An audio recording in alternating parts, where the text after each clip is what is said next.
Hey everyone, it's Final Round, and my name is Jordan, and we have Tuesday's Game 2s. We will have the Atlanta Dream versus the New York Liberty, and the Seattle Storm versus the Las Vegas Aces. I have a few picks for you. I know there's lines out for the Wednesday's games, but I will have that video out for tomorrow night. I didn't want to put a video out for two different slates on 2 different days, so this video is strictly for Tuesday's games.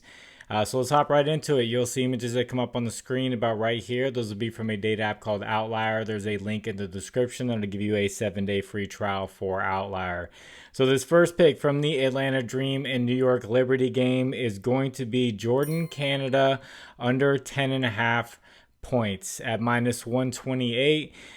She had just 3 points in that first game, and it was a blowout. The starters came out early. They didn't even play in the fourth quarter pretty much. Gone under this in 62% of games this season, and under in 11 out of 14 games versus top 5 defenses versus points. She's gone under in all 4 games versus the Liberty this season, and the Liberty are giving up the 4th least points over the past month to guards. She just doesn't get a lot of volume. She took 4 shots in that game 1, and you have Ryan Howard, who is a volume shooter.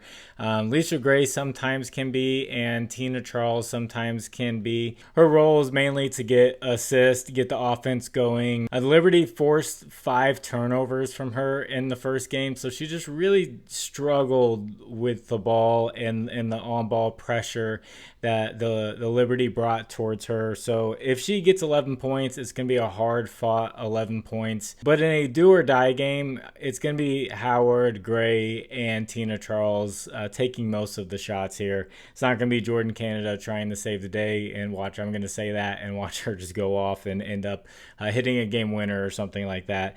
But overall, against the Liberty, she has struggled to score points. So I'm going to stick with her under at 10.5 at -128. In this second pick, I want to stick with this game. This is going to be kind of a gut call. The data doesn't necessarily look too pretty with it, but it's going to be Breanna Stewart over 20.5 points at -110. She's only gone over in 2 out of 5 games versus Atlanta this year. Now, the game 1 was a blowout, like I said. New York kept their starters in for just a little bit longer, but then they end up pulling them, and she scored 20 points, and she hooked on this line. They have another forward that started named Prizepicks, who shot 7 for 8 and 4 from 3 for 21 points. I don't see that happening again. So I can see Breanna Stewart getting more volume, and this game being a little bit closer, and them having to really fight to get this win. And I took a look at her misses versus Atlanta. They're kind of in the middle with giving up points in the league.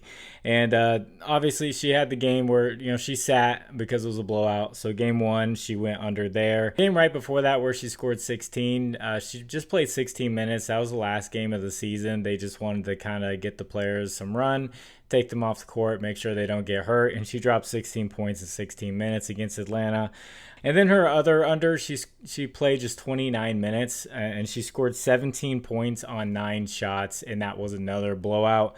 So when she does play good full game minutes, she goes over on this against Atlanta. So even if it's a blowout, it's a closeout game for them just to get Atlanta away, and I could see them keeping the starters out just to make sure this thing's sealed and a done deal. But like I said, Phoebe, if she goes off again, then yeah, it's going to be a blowout. But I can't see, law of averages says that she's going to not shoot as well. So should be a closer game, and Breanna Stewart should have to put up more, and I can just see her closing this one out. So this is a gut call. Data doesn't look too pretty on it, but I can see Breanna Stewart in 21 plus to close out this series. If you guys could, please like the video, and if you haven't, please subscribe to the channel. I know this hat looks a little bit funny, but I still love it because it's Squirtle playing a saxophone. The hat's just, the size is just weird. But I don't care. If you have a little bit of extra time, could you leave a comment for the algorithm? You just put number 2 because we're on game 2. And also, if you want to get away from Prizepicks and try out a different prop app, try out Underdog Fantasy, Sleeper, Parlay Play, and Chalkboard. Use promo code FINDAROUND11 on any of these. They'll match your first deposit up to $100, and Underdog's doing up to $1,000 right now. So links are in the description. That'll take you straight there with the promo code. Thank you to anyone who uses those. His next pick will be from the Storm and the Aces game. A lot of people are going to be on Skylar Diggins points. Ezzy Magbegor will be back from a concussion. That will change things up a little bit where the volume goes around. She does take some more shots than the backup Mercedes Russell was taking, but Mercedes Russell actually in that game one played pretty well for Ezzy's minutes with 8 points and 12 rebounds. So I'm not worried about any rebounding being changed. I think it's going to be a hard-fought game.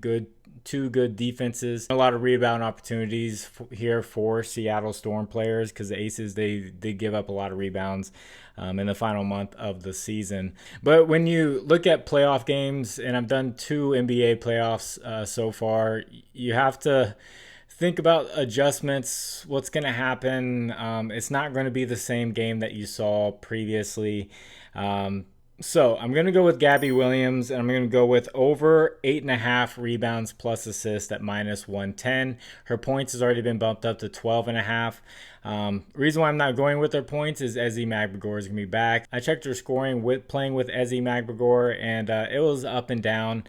Same with her rebounding, but I just think with the matchup, I'm going to keep her rebounds there. You could go assist if you wanted to. She actually does have a good track record with Ezzy and assist. But there's another key element to this that I think is going to play a big part in this game, and that's Jewell Loyd. She just disappeared in that first game. I don't know if she's still hurt. I don't know what is wrong with her. I saw a video of her throwing out some jump shots after the game, so I don't know. She just wasn't aggressive, and that's not how Jewell Loyd plays. She shot just a 2 of 8 in 26 minutes.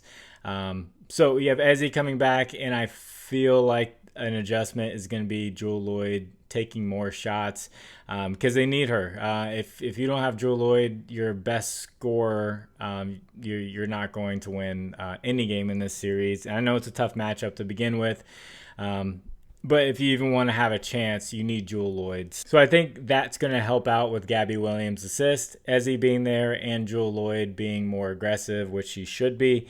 And that could hurt Gabby's points a little bit. But what you see on the screen is Gabby Williams playing 30-plus minutes because they slowly had to bring her in after she came in from the Olympic break. And now she's playing up around 36 minutes, but this is just sorted with 30 minutes plus, and you'll see she's gone over in 71% and 2 of 2 against the Aces. 30 plus minutes with Ezzy. Her assist looks really good, like I said. So I don't mind assist at 3.5 if you just had to take one, but she has been rebounding well as well. So I do like the rebounds plus assists. She's been killing that one. So if you'd like to discuss lines further, I have a Discord. Link is in the description. It's free. You can discuss football, WNBA, all that good stuff there. And as far as the recap goes for the last WNBA video, pretty much all the plus money ones I tried to hit, missed, and then all the regular ones hit. So there's 5 different ones. Courtney Williams, PRA, that one hit. Caitlin Clark under, rebounds assist, that one hit. And then Dejanay Carrington over points rebounds, that one hit. And then the plus money for Leah Boston, hooked, and Betnaja Laney Hamilton threes. She did not make any of them. So those are plus money ones. They just didn't hit. Staying away from trying out the plus money ones. There were some that I was looking at. If you want to try it, you could take a look at Jewell Loyd under 7.5 rebounds. Assist is at even plus money, and she's gone under in like 75% of the last 20 games. So that was one that I was taking a look at. So I'm going to get this one edited and get it out to you. God bless you all. It's Final Round. My name is Jordan. I will catch you on the next one. Bye.